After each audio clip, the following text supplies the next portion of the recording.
This Family Life News podcast is made possible by the support of listeners like you.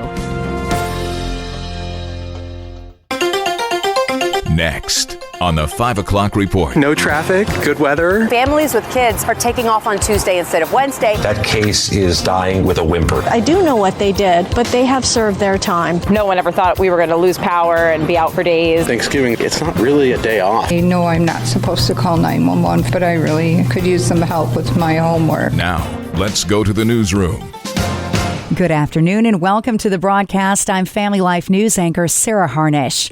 It is about time to get out of Dodge for the Thanksgiving holiday. Hit the road, Jack. Don't you come back no more, no more, no more. 80 million of us will travel by plane or by car. That is a record. This guy is already en route. Hopefully, no traffic, good weather, but who knows how that'll go. It's going to be long, and so we're heading through Kansas and then trip to Missouri. Apparently, travel patterns are changing post-pandemic. The busiest day on the highways will likely be tomorrow. Historically, you've always been told Wednesday is the worst day to travel before Thanksgiving, and then Sunday's the busiest day to come back. But what we've noticed over the past few years is that people have changed how they travel and when they leave. Here's AAA. Families with kids are taking off on Tuesday instead of Wednesday, and then instead of coming back on Sunday, they're coming back on Monday because Sunday traffic has historically been just so bad. The good news, gas is 25 cents a gallon cheaper than it was last year. Weather could be a problem, though. Strong winds predicted for the East Coast, and another storm is brewing. Kevin Williams has details in a few minutes.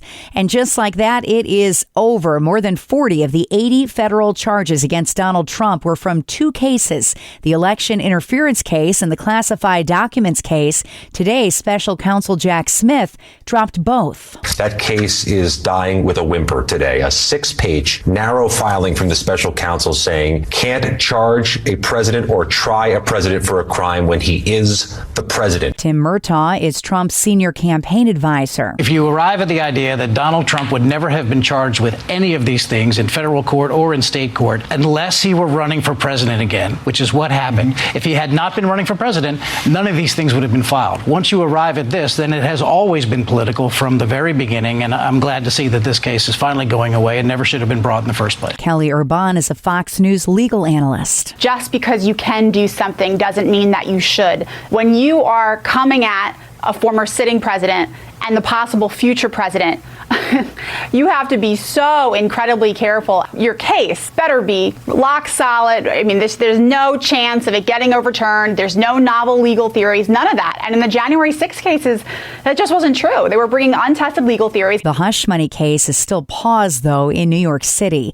The Menendez brothers were in court this afternoon asking to get out of prison after murdering both their parents decades ago. New sentencing will be at the end of January. The brothers' 93-year-old grandmother asked for leniency. The prosecutor asked, do you know what they did? And she said, yes, I do know what they did, but they have served their time. Lyle and Eric Menendez have been in prison for nearly 3 decades. Donald Trump's new border czar heads to the southern border for the first time tomorrow. Texas expecting an influx of illegal immigrants in the countdown to Inauguration Day. Yesterday, dozens of children, no adults nearby, were crossing an Eagle Pass, Texas. This reporter interviewed a child who was 2 years old and completely alone. He asked how old she is. She says 2, and then he asked where her mom and dad are. ¿Qué tantos años tienes? ¿Dos años? ¿No vienes con tu mamá y tu papá? No? Texas Governor Greg Abbott said today he can't wait for the new administration because the Biden administration was sending border agents to cut their wire fences and allow more people in. We've had people who were antagonistic to Texas securing the border. Now we have allies. It's going to be Texas working collaboratively with the Trump administration. Now to the Middle East. Hezbollah dropped this on Israel today.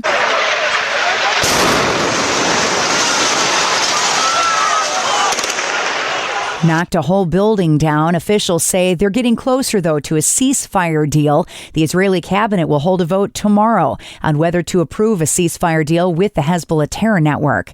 At least 17 people are missing after a tourist yacht sank in the Red Sea. Egyptian officials said rescuers saved 28 people from the vessel so far. There were 45 total on board, including crew. President Biden let a couple of very fortunate birds off the hook today. It happened during the 77th annual White House House Thanksgiving Turkey Day pardon. Turkey's Peach and Blossom from Minnesota got a permanent stay of execution from the commander-in-chief and will live out their remaining days in tranquility at a farm sanctuary in Minnesota. Still to come on the 5 o'clock report, power still out to thousands in New York and Pennsylvania. The Empire State now has a prenatal leave law. And just how much has New York made on recreational marijuana sales? We'll crunch the numbers after weather with Kevin Williams. Plan on some wet roads heading out and about over the next 12 hours or so. As a front crossing the area, will be bringing some showers. On Tuesday, another shower in the morning, then cloud cover breaking for some sun. With a gusty wind, it'll turn cooler. Temperatures may peak at or above 50 early, but ending up dropping into, if not through the 40s.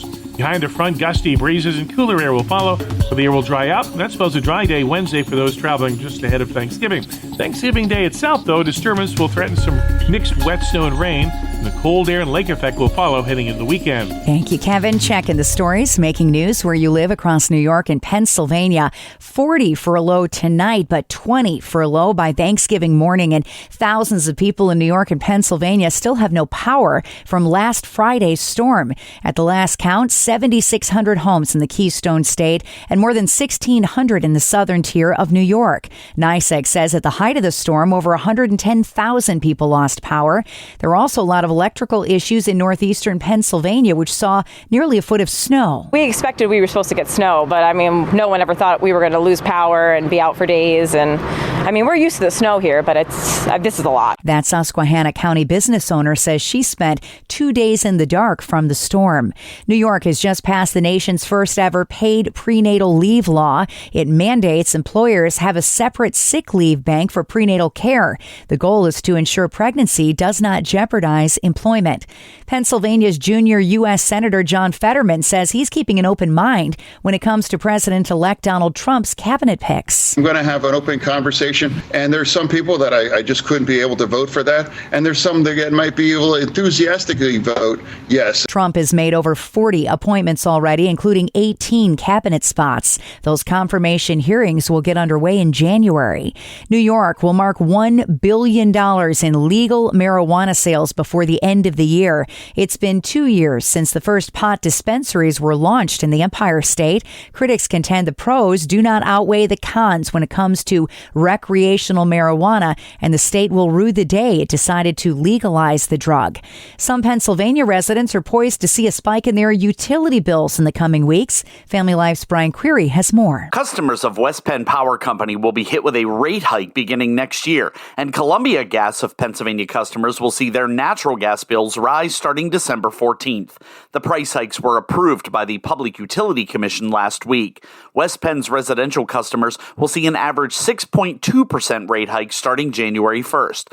The hike is lower than originally requested by parent company First Energy, as the initial rate hike request was opposed by the State Office of Consumer Advocate and a group of First Energy industrial users. Brian Query, Family Life News. Has the idea of Black Friday shopping madness run its course? While many national chains still plan to open early on Friday to kick off the Christmas shopping season, a Rochester hardware store is part of a growing trend of prioritizing employees over profits. Mayor Paint and Hardware will be closed on Thanksgiving and on Black Friday. Vice President Dennis McCarthy tells WHEC. Thanksgiving has kind of become one of those holidays that it's not really a day off. You know, you're either cooking, cleaning, getting ready to have everybody over, or you're planning on how to get to your relatives. Your whole day's pretty much eaten up.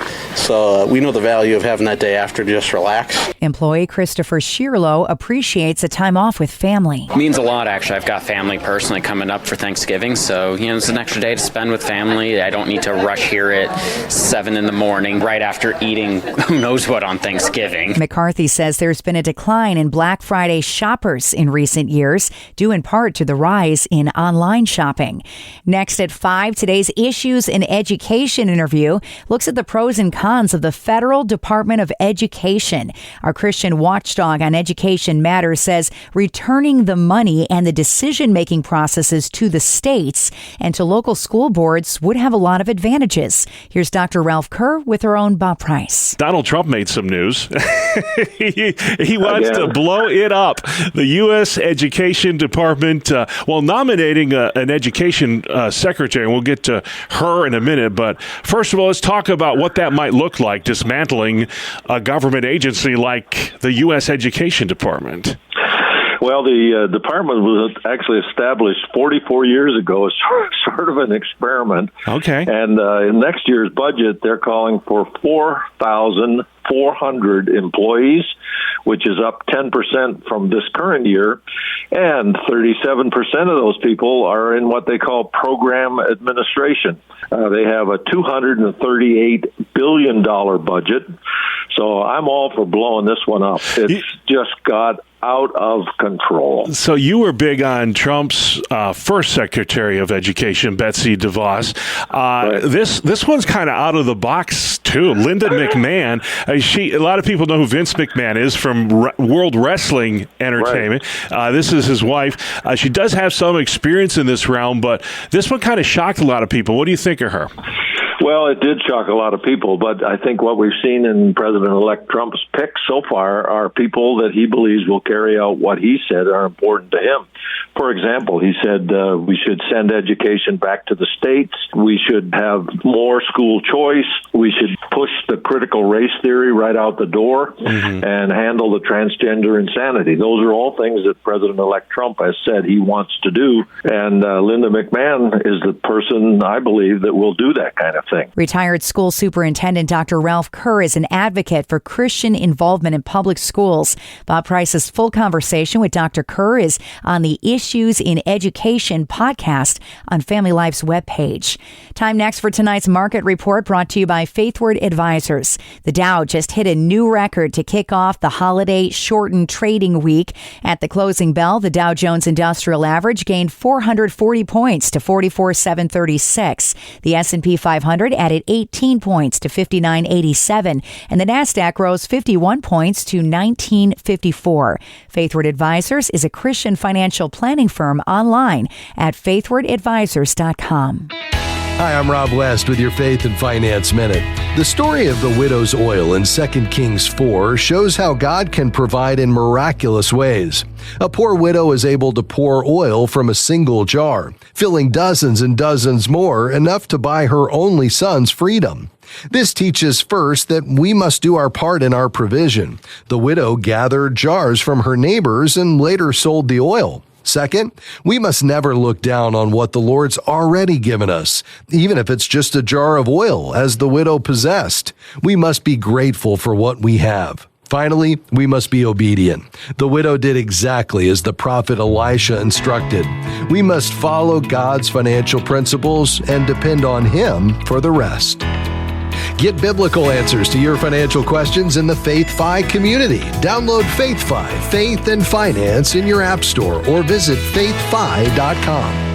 Coming up on the 5 o'clock report, what is the strangest 911 call you've ever heard? This one might go down in the top 5. We've got that story next, but Kevin Williams on deck with weather first. Pre-Thanksgiving travel, no winter weather worries, but a disturbance will threaten some rain and wet snow on Thanksgiving Day itself. Cold air and lake effect will be the story for the return trip for some. Here's our call for this night ahead. Expect skies to end up cloudy with showers arriving. It'll be breezy at times. Low temperatures mid-30s to mid-40s. Tomorrow, mainly morning showers with a gusty breeze. Temperatures falling through the 40s. A dry day Wednesday. Clouds, sun, high temps 40s. Cloudy on Thursday, Thanksgiving Day with rain and snow. Best chance for accumulations, the higher elevations of the Twin Tiers. All right, Kevin, finally at 5, veteran Wisconsin 911 dispatcher Kim Kraus has just about heard it all, but she'd never gotten a call quite like the one she got from this 10-year-old boy. He said, ma'am, I know I'm not supposed to call 911 for this, but I really could use some help with my homework. I asked, well, what can I help you with? And he's like, it's math. And I'm like, oh, I've been out of school for over 40 years. So I'm like, I don't know if I can help you with this, but we'll find somebody. The youngster pleaded his case, saying his family isn't particularly good at math either. Kraus eventually found a sheriff's deputy near the boy's home who was free to swing by and take a crack at his math emergency. Together, they were able to solve it, but the deputy also gave him a business card with a phone phone number for future problems, maybe math problems that don't require 911. And that's the world that we live in for Monday, the 25th of November. I'm Sarah Harnish, and this is the 5 o'clock report on Family Life. Thank you for listening to this Family Life News podcast. If you've been encouraged by what you've heard, please share it with others and click the subscribe button to automatically receive future episodes. Family Life is a listener-supported ministry. Podcasts like this are made possible by your financial partnership. Find out more at familylife.org.